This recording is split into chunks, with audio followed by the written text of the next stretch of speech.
Good morning, good morning. I want to say it's a joy to be in the Lord house this morning. And I'm going to ask if you would stand with me, grab your blue hymnal, turn to page 144. Page 144 in your blue hymnal.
Good morning.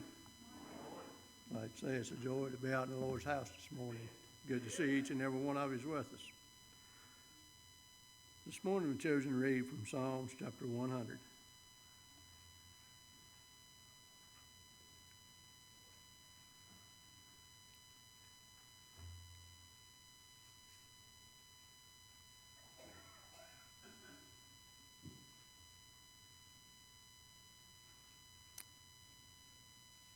Find your place, say amen. Psalms 100, beginning with verse 1.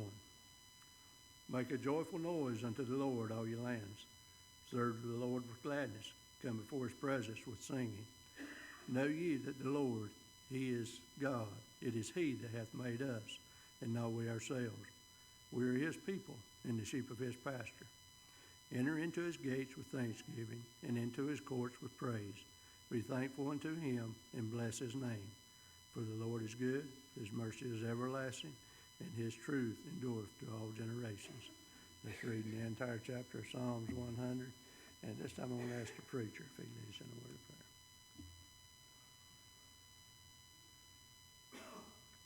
Lord, thank you for allowing us to be in your house today. Yes, Lord. Thank you for, Lord, thank you for the promise of being with us. You said Yes. your word, where two or three are gathered together in your name, you be in the midst of us. And Father, we sure do need you today. Yes, Thank Lord. you for a good week. Thank you for a good morning. Thank you for getting us up today. In Yes, our right Lord. mind. Allowing us to be dressed. Allowing us to be fed. Lord, thank you, Lord, for bringing us this way. Lord, I pray, God, that you feed us today from the table of God. Yes, Bless Lord. the Sunday school hour, the teachers as they teach, the students as they listen and learn. Father, bless the preaching hour, the singing, preparation, Yes, Lord. everything that's done this morning, the Yes, offering. Lord. Lord, all the praise and glory be to you today. Lord, would you do something today that make it an unusual today? Yes, Lord, I pray Lord. that you do something this very morning that will be different than we've ever experienced Yes, before. Lord. Lord, we've had some good services. We've had fantastic services. We've shouted it out. We've cried it out. We've had services where we preached hard and services where there was no preaching. Father, I do not know what you have in store for us today.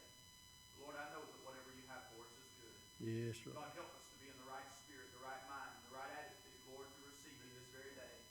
Oh, God, Yes, empty us out, fill us up. We're going to thank you and praise you for everything you're about to do for us. Yes, Lord. Lord, bless these youngins as they get up to sing here in a minute. Lord, I pray this morning they sing with the glory of God on their heart. Lord, I pray, God, that you do something today man cannot take credit for. Yes, Lord. Lord, that man cannot explain apart from you, your glory. Lord, show us your glory today. Hide us today in this sanctuary. Lord, would you pass by and show us your glory this very day? Yes, We'll Lord. praise you for it in Jesus' name. Amen. And this time the youth choir.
If you enjoyed that, let me hear the big country amen this morning. Amen. This time, classes form, teachers take charge.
I need it.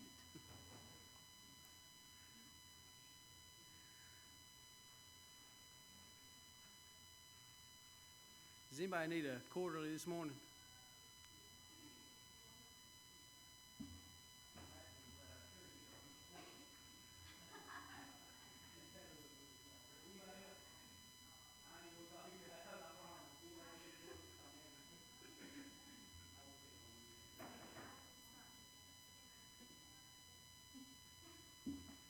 That's bad when your youngins kick you out of Sunday school.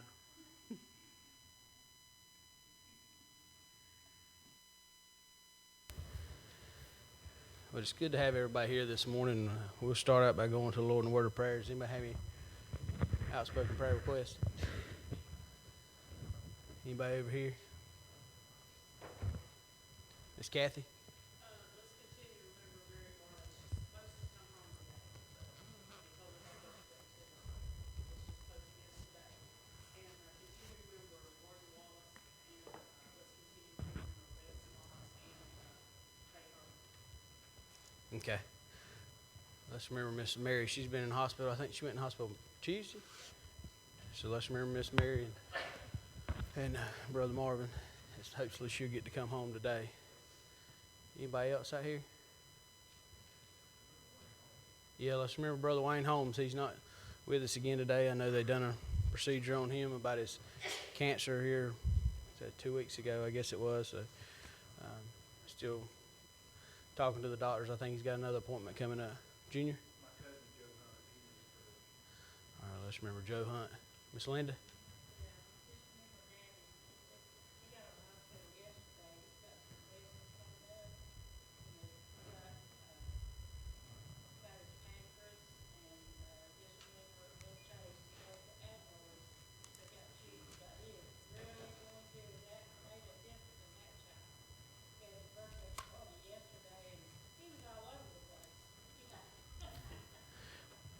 Well, that's good.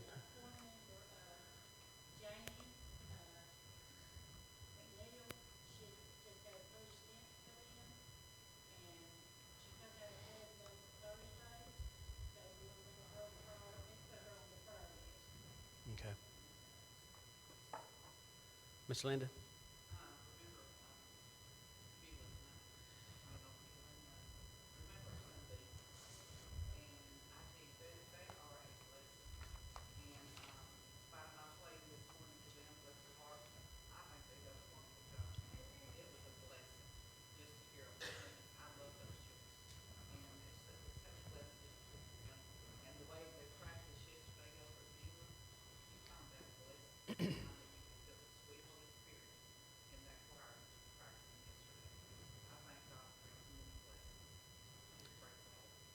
Let's remember the services tonight and remember the choirs they'll be singing, different ones. Miss Gail?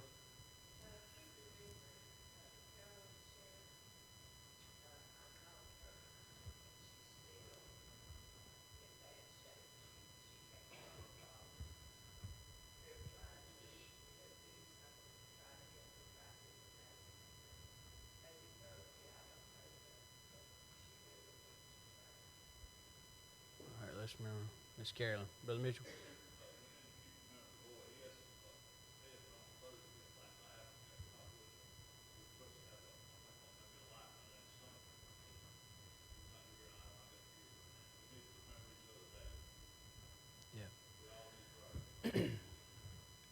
That's right, because what you're facing, I may not be facing. What I'm facing, you may not be facing. We need to pray for each other. Miss Kathy? Let's add Charles Williams to our prayer list. That's my first cousin. He's actually younger than me and brother, but he's having some heart problems, and it's been an ongoing thing now for a while. All right, let's remember Charles. Anybody else? Like Miss Linda said, we need to remember the services tonight. We need to remember services today. You know, we had a soul saved here last Sunday, and there was some that raised their hand, though, that didn't come forward. I pray that they come back today. I pray that that person will get things right. Maybe they had this week. Maybe God dealt with them, and they done it at home. But if they didn't, I pray they'll come back today, and maybe somebody new will come in and walk these aisles. You know, that's what it's all about. You know, it's not about coming in being seen. It's not about dressing up so everybody can say, oh, you look good today, or, you know, glad you're here today. It's about what God's done for us and what God can do for somebody else. And, you know, his name needs to be highly lifted up. And, you know, if we'll come in and worship him, you know, he'll bless us. You know, if we come in on fire for him, he'll do something for us. And I sure am thankful that he continues to keep blessing around here. And, you know, in spite of ourselves, God will still move. God will still work. And we're going to talk about that here in just a little bit. But anybody else before we go to the Lord in a word of prayer? If not, Benny Beck, will you lead us this morning?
Thank you, Brother Benny.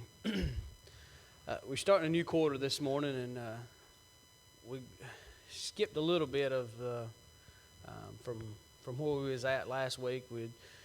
Last quarter was about Abraham and his lineage, and went down from Isaac and Jacob, and then he had Jacob had Esau and Joseph, or not Joseph, Jacob and Esau, and then they skipped a little bit, and now we're getting into Exodus. So we're taking place. We're leaving off where the title of our lesson today is a long, hard oppression, and we'll go ahead and read the scripture. I'm going to get ahead of myself. Verse 7 says, "And the children of Israel," it's Exodus chapter 1, "and the children of Israel were fruitful and increased abundantly and multiplied and waxed exceedingly mighty, and the land was filled with them. Now there arose up a new king over Egypt, which knew not Joseph. And he said unto his people, Behold, the people of the children of Israel are more and mightier than we. Come on, let us deal wisely with them, lest they multiply. And it come to pass that when there falleth out any war, they join also unto our enemies and fight against us, and so get them up out of the land. Therefore they did set over them taskmasters to afflict them with their burdens. And they built for Pharaoh treasure cities, Pithom and Ramses. And the more they afflicted them, the more they multiplied and grew. And they were grieved because of the children of Israel. And the Egyptians made the children of Israel to serve with rigor. And they made their lives bitter and hard bondage, in mortar and in brick and in all manner of service in the field.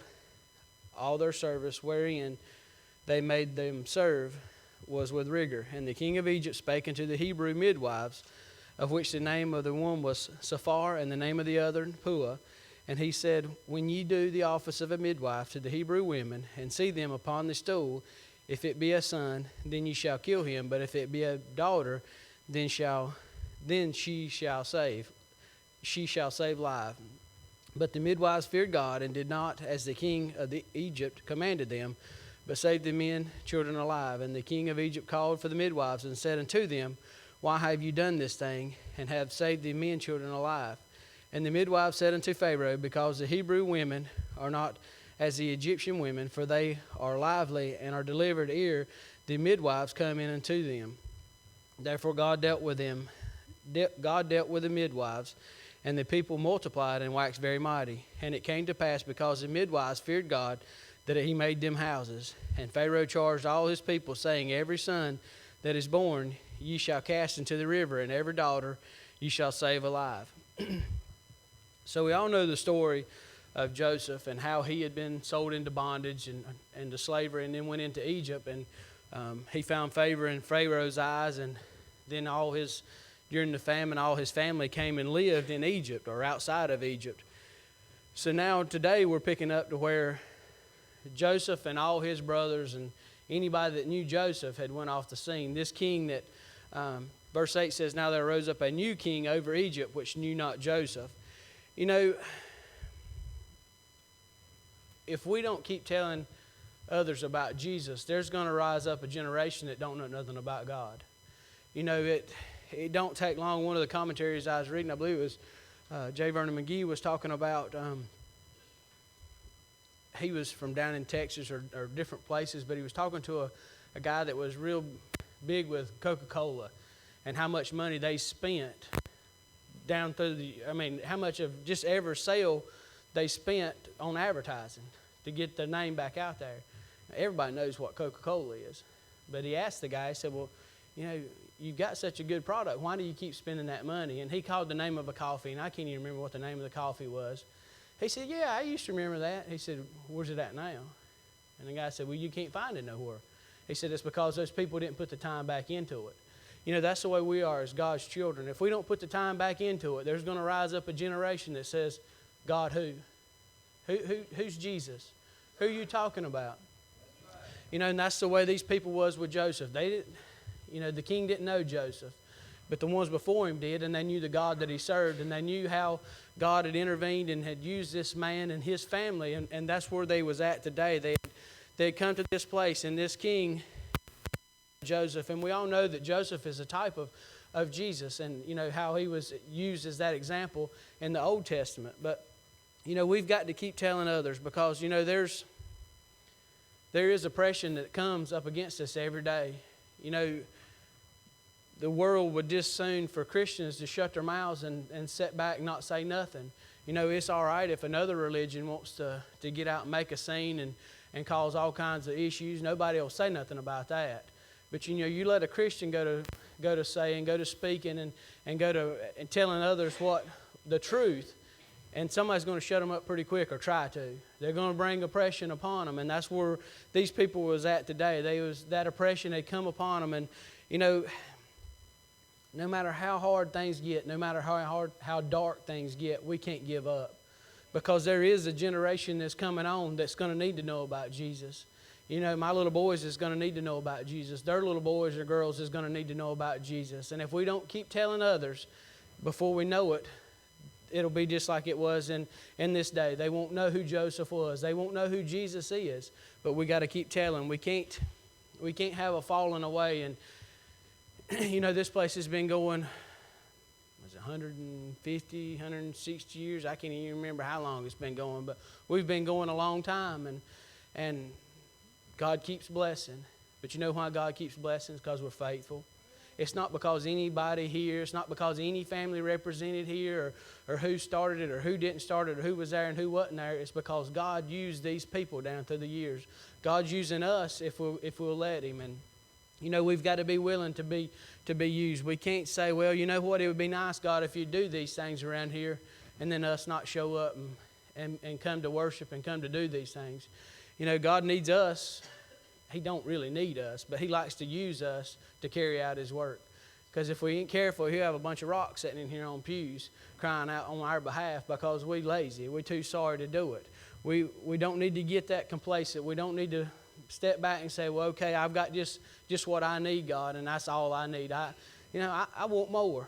I mean, I'm selfish. I want God to bless more. I want God to show off more in my life. I want people that when they see me, they see something different. And that's the way as Christians, we should be seen different today.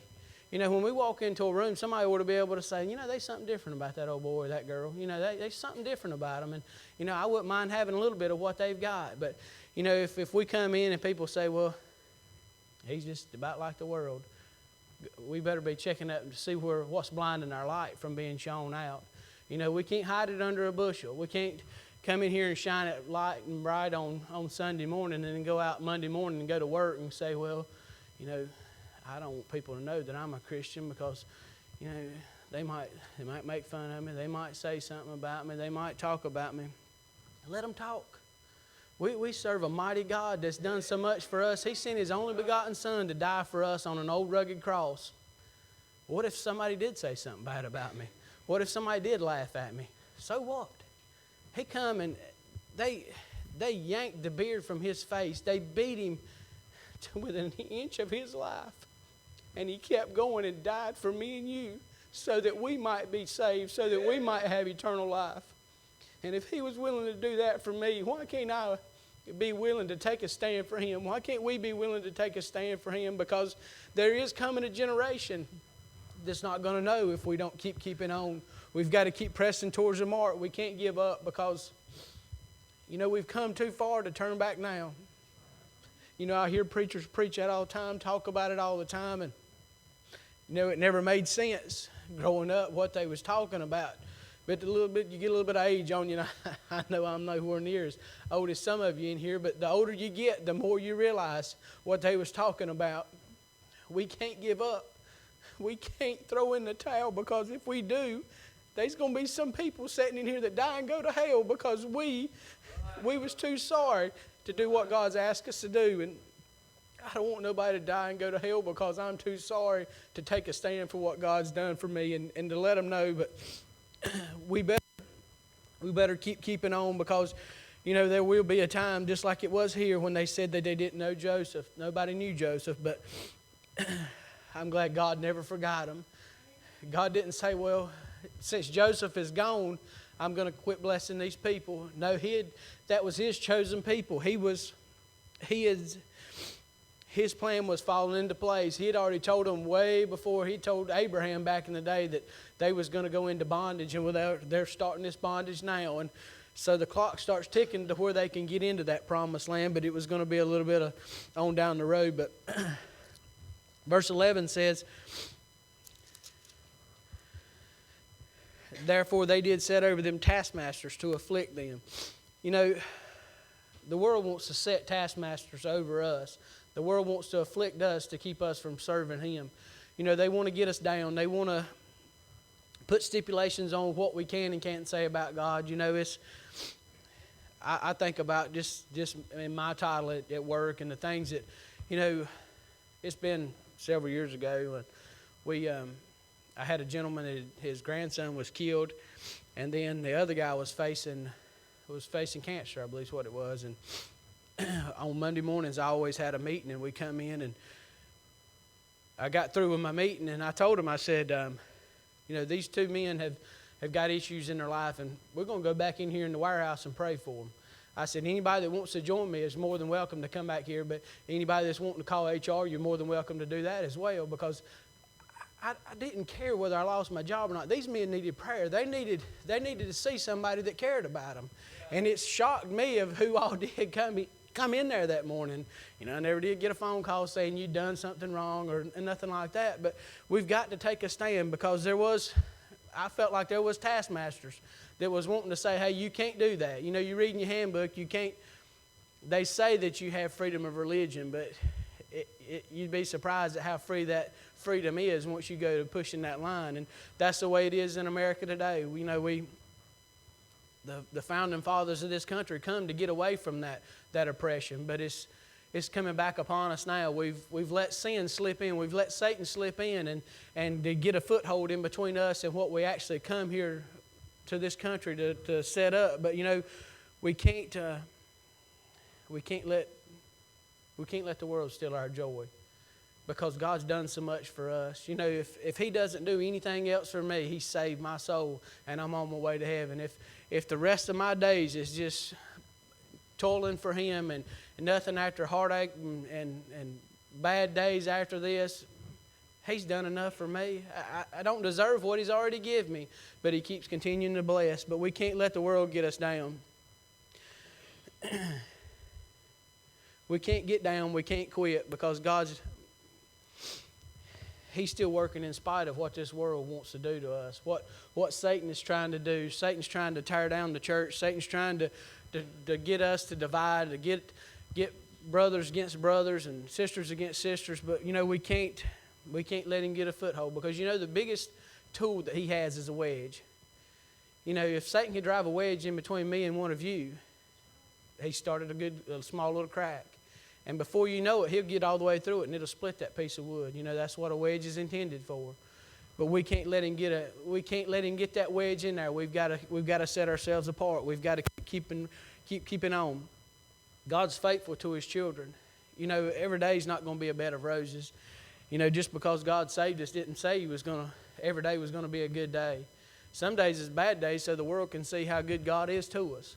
Some days we have to struggle a little bit so that somebody can say, well, you know what? They're struggling, but they're still letting that light shine. We got to let our light shine through the good days and the bad days. The more they afflicted them, the more they multiplied and grew. How are we as Christians today marking up to that? Are we, the more that people afflict us, are we growing more? Are we getting in our shell and saying, well, you know what? That hurt a little bit today. I'm just not going to keeping on. I'm not going to keep doing what You've asked me to do, God. We've got to be like the children of Israel, because the more they afflicted them, the more they grew. We should be telling more every day. People should see something bigger in us every day than just ourselves. People should see something that only God can show, only that God can do for us. Verses 15 and 16 says, and the king of Egypt spake unto the Hebrew midwives, of which the name of the one was Saphar, and the name of the other Puah. And he said, when you do the office of midwives to the Hebrew women, and see them upon the stools, if it be a son, then you shall kill him, but if it be a daughter, then she shall live. Satan attempts to get rid of the children of Israel. If he can use this king, if he can use this Pharaoh to get these midwives to kill these boys, he knows that one of these boys is going to eventually be the lineage of where Jesus come from. Jesus was going to come out of this lineage. He was going to come out of the Israelite people. He was going to use the tribe of Judah for this to happen. But if Satan could have stopped it then, imagine what all he could have stopped. But God had a bigger plan. I'm so thankful that my God's a whole lot bigger than Satan ever thought about being. He can put him in his place. He's going to put him in his place one day. But it's no different than today. Satan's trying to get in between us and what God's got in store for us. We've got to be like these midwives. If we let him stop us, what impact will it have on the future? If these women had obeyed Pharaoh and killed all the children that was born, it could have stopped Jesus from, I'm sure God could have done it another way, but God had the power to stop it or start it, or, He's not too small for anything. But just think if they had done what Pharaoh had said and had started killing these men, these boys as they was born, what kind of impact that would have had. But just think about us. If we stop doing what God's asked us to do, what kind of impact is that going to have on these kids in the nursery? What kind of impact is that going to have on the kids in the nursery 10 years from now if we stop doing what God's called us to do? We have an awesome responsibility. We have a mighty responsibility of carrying on what our forefathers have set before us. What we read through the Bible and see all the stands that men and women took and all the persecution that they had to endure, but they kept keeping on. They kept being faithful, and that's the way us as Christians today, we've got to continue to be faithful. We can't give up. You know, these days I want to quit. These days I want to throw in the towel. And this week's been one of them. I ain't wanted to throw in the towel on God, but everything else seems like I've touched. I want to just throw up my hands and go home, get in the bed and cover up my head. And maybe in about 2 weeks, wake up and see if anything's gotten a little bit better. But that's what the world wants to see out of us as Christians. They want to see us quit. They want to see us give up and say, well, you know what, it's too hard today, God. I ain't going to go into work. It's too hard today, God. I just don't think I'm going to get in there and cause a scene. I'm going to get in there and tear down more than in just a few minutes, you can tear down more than God's built up in several years. You can ruin your testimony in just a few minutes. You go in, fly off the handle, and fuss at somebody, use some foul language. Before you know it, you've lost that testimony. Us as Christians, our testimony is all we've got. We better guard that. Because once you lose something, sometimes it's hard to get it back. And that's always gonna stick out in that person's mind of what you said or what you've done. You know, I think back to about the time I got started there at Canteen, I had to ride with a gentleman that was, he was a preacher. He said he was. I don't know. I never went to his church, never heard him preach. But we was riding together one day, and the truck started messing up. And he said some things. I thought, man, you saying that? I just about had to question whether you was called or not, some of the language he was using. But that stuck out in my mind. And that may have been the only thing that man ever said wrong. And I don't know. I didn't live with him, didn't spend much time with him. But that's what stuck out. God will use, or the devil will use the bad that you do to stick out in somebody else's mind. I'm sure there's stuff in my life that's how people will remember me by. But I got to keep keeping on. I got to keep pressing towards the mark because God's done so much for me. He's brought me through them dark times. He's brought me through them valleys. And if people want to remember the dark, that's fine. But I can remember the mountaintops as well. I can remember what God done for me through them valleys to get me on the other side. And that's what us as Christians, we've got to glean from those valleys. We've got to learn from those valleys because God can't teach us something today and then tomorrow He have to teach us that again. We better not every day just bounce off the turnip truck. You know, you've got to, once God shows you something, you need to put it in place. And there's things that God has to keep taking me back and saying, you know, I done taught you this one time. Done showed you this one time. We don't need to go through this again. We don't need to do this again. I don't need to have to correct you on some of the things you're doing. But as a Christian, we got to keep pressing towards the mark. We can't let Satan come in because like I say, these two women, they could have had a big impact on Israel's future, but they didn't. In verse 17, we're going to see why they didn't. Verse 17 says, but the midwives feared God. You know, but the midwives feared God. How much do we fear God today? You know, I'm not saying us here, but if a lot more people feared God, they'd be worried about what they're doing. They'd be worried about some of the things that's going on in this country and just in our little neighborhood here. You know, if people feared God, but that's the thing. Like it said in verse 8 says, now there arose up a new king over Egypt, which knew not Joseph. There's coming a generation that don't fear God, that don't have no respect for God. You know, I mean, I just in my short 30-some years, I don't even know, can't even tell you how old I am. I have to look. I do remember my birthday is October the 10th, 1982. So if y'all want to do the math, you're more than welcome to figure it up. And somebody can tell me after church. What did I say? Grandpa's is a 10th. So I'm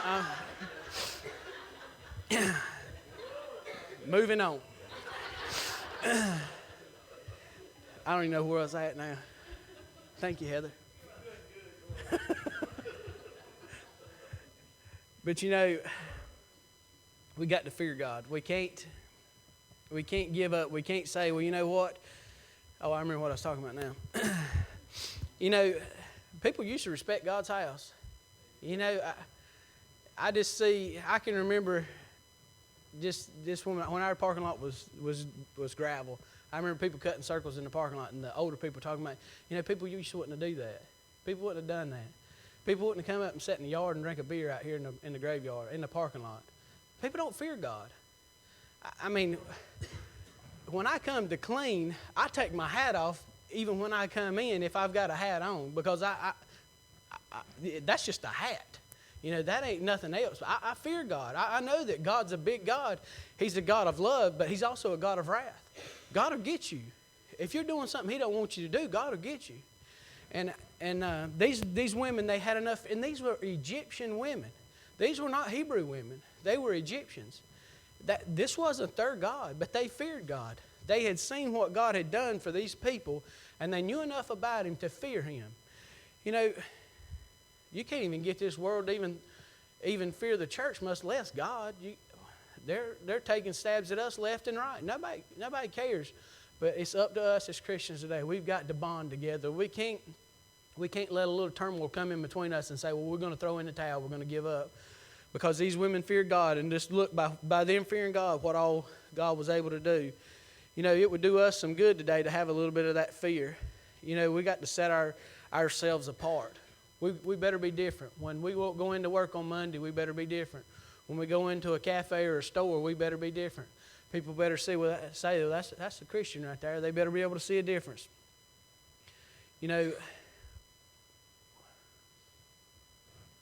I got to get going. I got too much wrote down.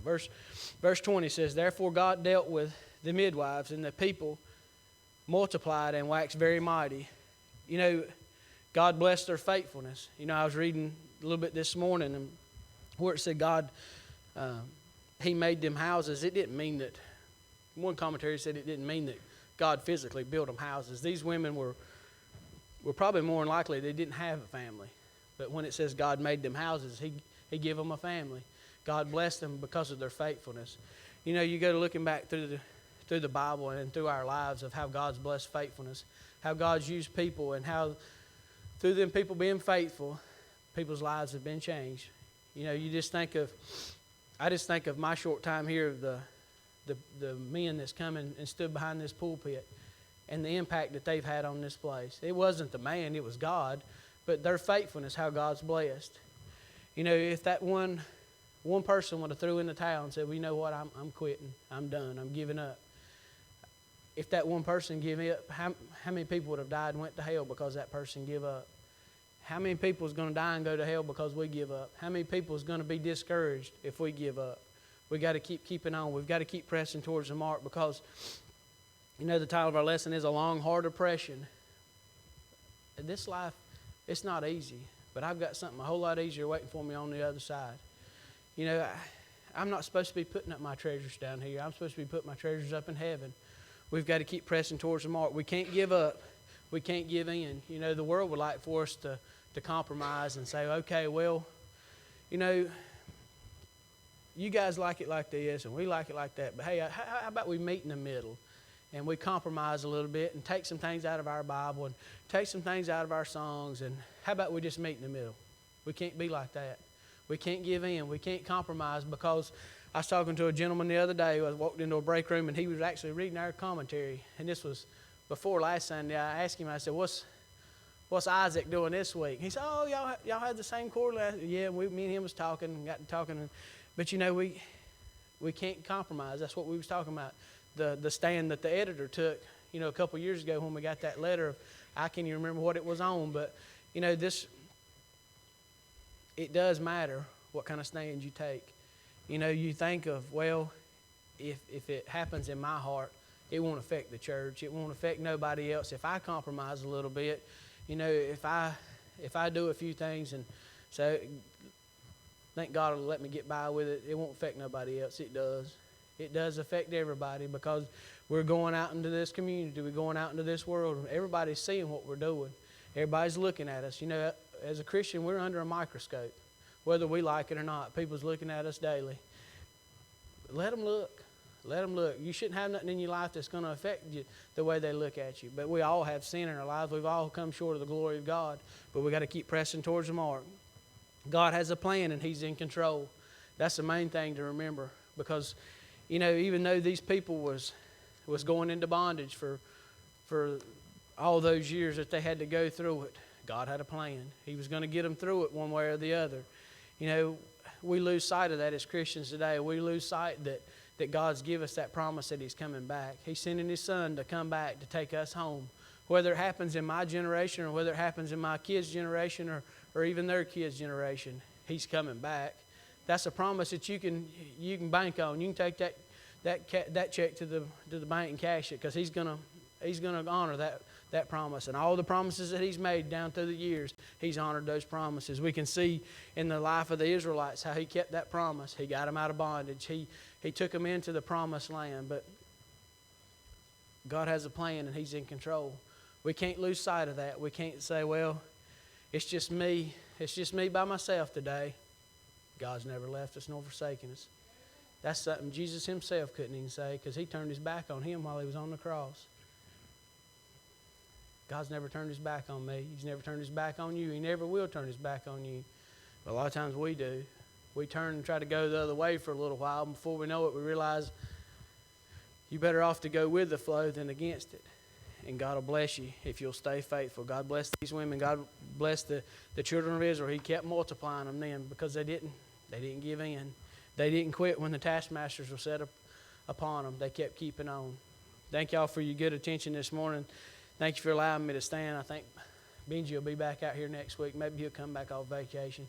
If not, we'll figure out what we're going to do, whether he shows up or not. But I do appreciate y'all's good attention. Brother Travis, you dismiss us in a word of prayer this morning.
Thank you, Jesus Christ, for the price He paid on Calvary that day. Thanks for blessings flowing down on a man so undeserving. And I don't understand, but I'm thankful anyway. Father, thank you. Thank God for grace. Now the victory I've won, but it's not on my own. Power comes from above. Yes, it's from God alone. Though each day's a new battle, and it seems I can't win, I can do all things through the strength that comes from Him. Thank God for the grace He gives from day to day. New mercies every morning. Thank you, Jesus Christ, for the price He paid on Calvary that day. Thanks for blessings flowing down